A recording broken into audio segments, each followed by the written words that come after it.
My name is Sarah. I was 17 years old.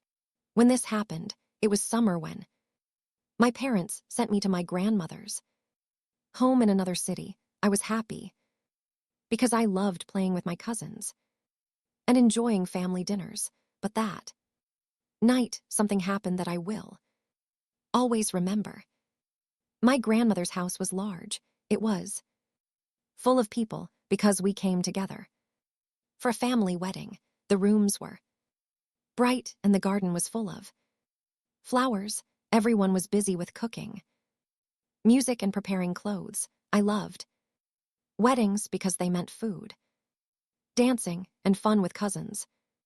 I never thought danger could come in a place full of family.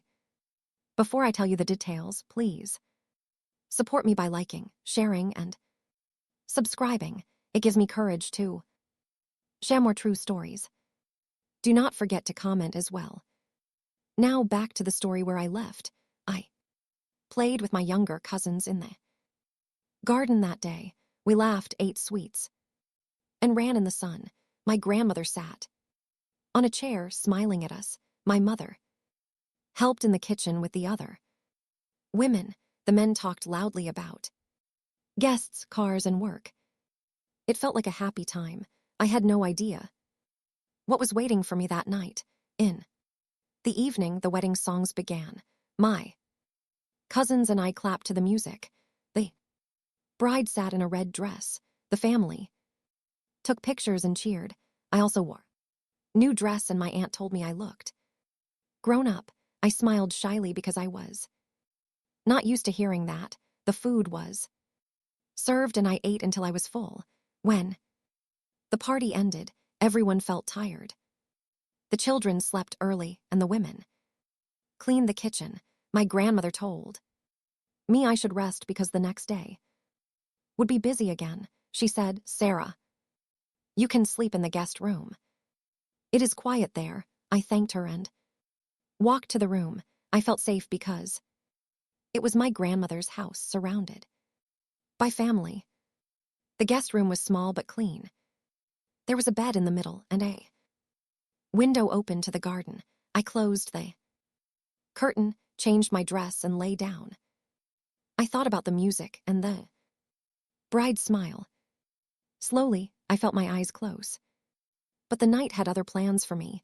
I woke when I heard the door open. At first, I thought it was my grandmother checking on me. I whispered, "Grandmother, is that you?" But there was no answer. The room was dim, and I saw a shadow near the door. My heart started to beat fast. It was not my grandmother. It was one of the boys from the wedding. He was a relative, but not very close. He often visited with his parents. He stepped inside and closed the door. Slowly, I sat up and held my blanket. He smiled, but it was not a kind smile. He whispered, "Do not be afraid. I only want to talk." I felt my body shake. I said, "Please go, it is late. You should sleep." But he moved closer to the bed. I pushed my blanket around me tightly. My hands felt weak, but I spoke louder this time. "If you come near me, I will scream. Everyone will wake up." For a moment, he stopped. His face looked dark and strange. I prayed in my heart that he would leave, but then he whispered again, "Be quiet, no one will know."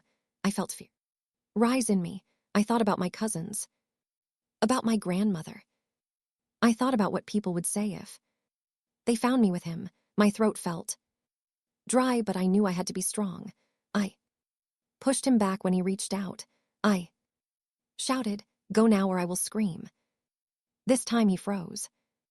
Maybe he saw I was not weak. He stepped back toward the door. I kept my eyes on him, ready to scream if he tried again. At last, he opened the door and left.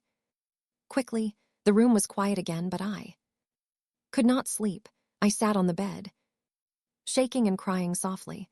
The night felt endless. Every sound made me afraid. I heard dogs outside, the wind in the trees, and footsteps in the hall. I thought he might come back, so I kept the blanket over me and stared at the door. I waited for the morning, when the first light of the sun touched the curtain. I felt a little safe again. At breakfast, I saw him. He sat with others, smiling and talking as if nothing had happened.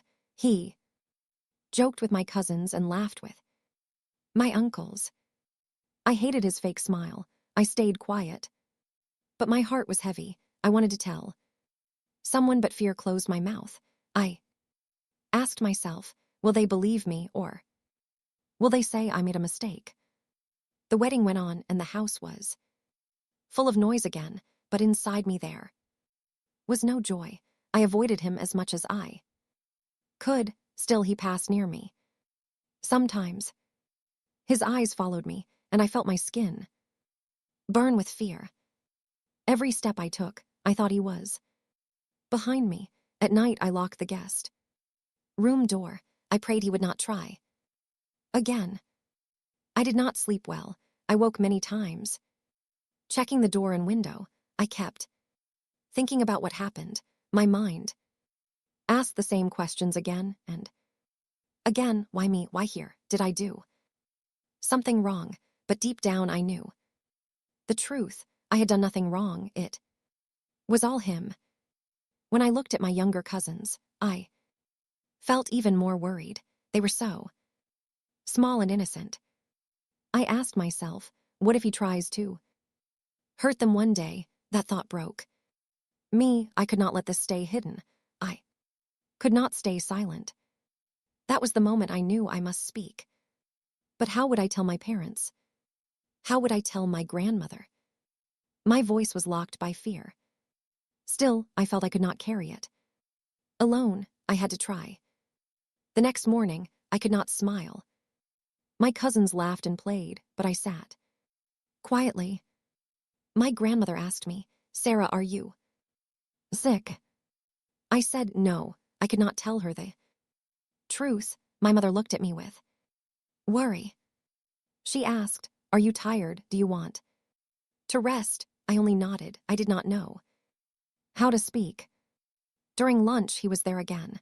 He laughed with everyone and helped serve food. I looked at him and felt sick.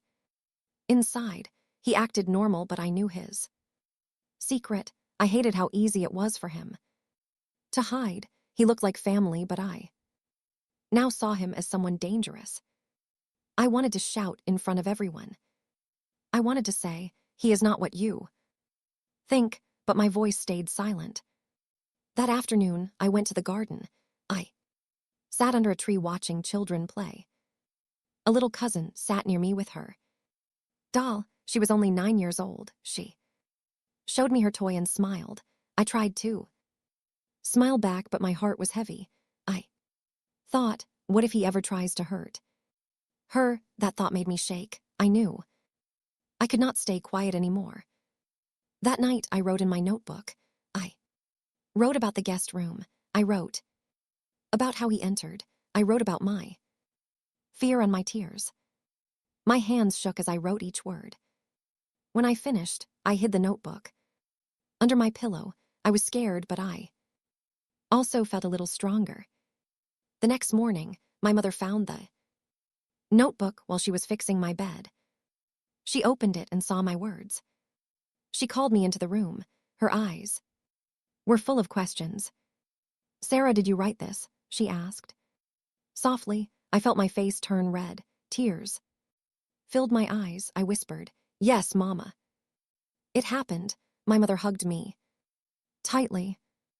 My child, why did you not tell me? She asked. I cried and said, I was afraid. I thought no one would believe me. She held me close and whispered, I will always believe you. You are my daughter. You are not alone. Later that evening, my mother spoke too. My father, I stayed in the room while she told him. My father's face turned red with anger, his hands clenched into fists. He shouted, how dare he? He is family, but he is a monster. My mother tried to calm him, but I saw the fire in his eyes. He looked at me and said, "Sarah, you did nothing wrong. Do not blame yourself." His words made me cry again, but this time I felt a little safe. The next day, my father called my grandmother into a private room. I sat outside listening to voices rise and fall. My grandmother cried loudly when she heard the truth. "How can this be under my roof?" she said. I felt her pain through the wall. My father told her this cannot stay quiet. He must be punished. My grandmother agreed, but she also looked broken. That evening, my father went to find him. The house was busy with wedding guests, but my father's voice was louder than all others. He shouted his name and called him to the courtyard. Everyone stopped talking. The music went silent. My father stood tall, his face hard like stone. He pointed and said, "You are a disgrace. You tried to hurt my daughter." The boy's face turned pale. At first he denied it. He said, "No, uncle, I did nothing. She is lying." My body shook. When I heard him, I wanted to scream. But my father stepped closer and said, "If you lie again, I will go to the police. Everyone will know what you did." The boy's eyes filled with fear. He looked down and whispered, "I am sorry, I lost control." The crowd gasped. My aunts and uncles looked shocked. Some people cried, others whispered to each other. My father shouted again, "Sorry is not enough. You will answer for this." My mother held my hand tightly. I felt safe by her side. My grandmother cried and said, "Take him away. He cannot stay here." That night, the wedding house was no longer full of joy. The women whispered in the kitchen. The men spoke in angry voices.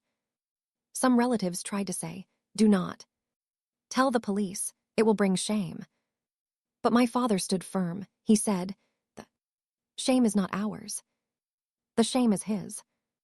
Silence will only hurt more girls." His words made me proud. I slept in my mother's arms that night. For the first time since the guest room, I felt I could rest. My mother stroked my hair and whispered, "You are safe. Now we will protect you." Tears still fell from my eyes, but they were mixed with relief. The next morning, my father went to the police station. He told them everything. He filed a complaint. The officers listened carefully and promised to act. My father came back and said, "It has begun. He will not escape." My mother smiled at me gently. "You are brave, Sarah," she said. "You spoke, and now the truth is known." The wedding was no longer bright. The bride and groom still celebrated, but many guests left early. Some people looked at me with pity. Some whispered behind my back. I hated those looks. They made me feel small. But when I looked at my parents, I felt stronger. They stood with me. They believed me. At night, I thought about what happened. I remembered his words in the guest room. I remembered my fear. But I also remembered my father's strong voice in the courtyard. I remembered my mother's warm hug. I felt that maybe I could heal one day. I started writing again in my notebook. This time, my words were not only about fear. They were also about courage. I wrote. I spoke. They believed me. I am not alone. Writing made me feel lighter. My diary became my friend. The days after were not easy. Some relatives tried to make my father stop the case. They said, "It will bring shame to the family. People will talk." But my father answered, "Let them talk. I will not hide the truth. My daughter's safety is more important." His courage gave me courage too. At school, I stayed quiet. My friends asked, "Why are you so silent?" I only smiled and said, "I am fine." But inside, I was still fighting. I remembered everything again and again. Sometimes at night, I woke up sweating. But when I heard my mother's voice near me, I felt safe again. One day, while I sat with my cousin who was only 9, I told her softly, if anyone ever makes you feel bad, even if it is family, you must tell your parents, do not hide. She looked at me with wide eyes and said, will they believe me? I held her hand and said, yes, they will, and even if they do not, you must keep telling until someone listens. Her smile gave me hope. Slowly, I began to see that my story could help others. I thought, maybe if I speak, some other girl will speak too. Maybe she will not wait as long as I did.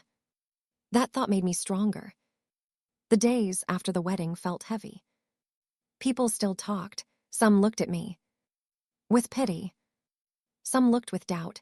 I hated those looks, but I remembered my father's words. The shame is not yours, it is his. Those words stayed in my heart. Weeks passed. The police came to speak with my father again. They asked questions. They asked me too. My hands shook as I told them the story. I was afraid, but my father sat beside me. He said, do not fear, just tell the truth. I spoke slowly, telling them how he came into the room, how I felt, how I pushed him away. When I finished, the officer nodded and said, you are brave. Later, they took him away for questions. I did not see him, but I heard from my father that he looked pale and weak. He tried to say sorry again. He tried to say it was a mistake, but my father told him, this is not a mistake. This is a crime. Life did not return to normal quickly. At school, I found it hard to listen. My mind often went back to that night. I saw the door, the shadow, the fear. Sometimes I woke in the dark, my body shaking, but when I heard my mother's soft voice or my father's strong steps, I felt safe again. I began to write in my diary every day. I wrote about the fear. I wrote about my parents' love. I wrote about courage. Writing helped me breathe. It felt like I was not alone. The pages listened to me when no one else could. One evening, my father sat with me. He said, Sarah, you are not weak, you are strong. Many girls stay silent. But you spoke. You should be proud. I looked at him and asked, but people still whisper. They look at me as if I did something wrong. My father took my hand and said, let them whisper. Their words do not matter. You know the truth. You are innocent. My mother also reminded me each day. She said, do not hide your face. You did nothing wrong. Walk with your head high. Her words warmed me. Slowly, I started to believe them. Months passed. The case moved slowly, as cases often do. Some relatives said, stop now, do not fight. It will break the family. But my father answered, the family is not broken by truth, it is broken by silence. He never gave up. I admired him more than ever. When the day of the court came, I felt sick with fear. My father and mother went with me. In the court, I saw him again. He looked different now. His face was pale. His eyes were down. He was not the same boy who had smiled. In the guest room, he looked small, weak and afraid. The judge asked questions. I told my story again. My voice shook, but I kept speaking. My mother's hand was on my shoulder. My father stood strong beside me. I did not cry this time. I spoke clearly. The judge listened. The boy said nothing. He only looked at the floor.